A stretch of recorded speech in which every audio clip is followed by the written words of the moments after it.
Masayang binisita ni Casey Concepcion ng ABS-CBN compound at agad itong naging sentro ng usap-usapan sa social media.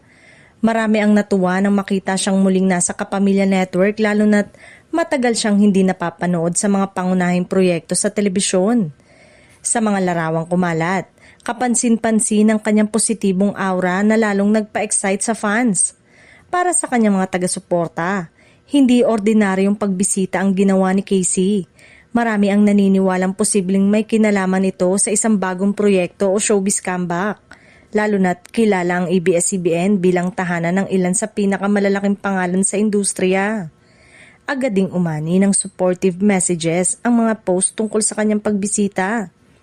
Matatanda ang nagkaroon ng makabuluhang karera si Casey sa ABS-CBN kung saan nakilala siya sa iba't ibang role na nagpakita ng kanyang versatility bilang aktres.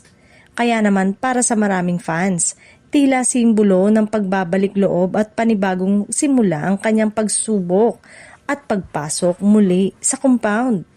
Sa kabila ng kasiyahan ng fans, nananatiling tikom ang bibig ni Casey at ng network tungkol sa tunay na dahilan ng kanyang pagbisita.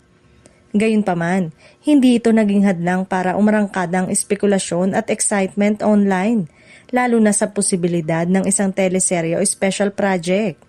Habang hinihintay ang opisyal na anunsyo, patuloy ang suporta ng publiko kay Casey Concepcion, kung eto man ay simpleng pagbisita o unang hakbang sa kanyang pagbabalik sa showbiz.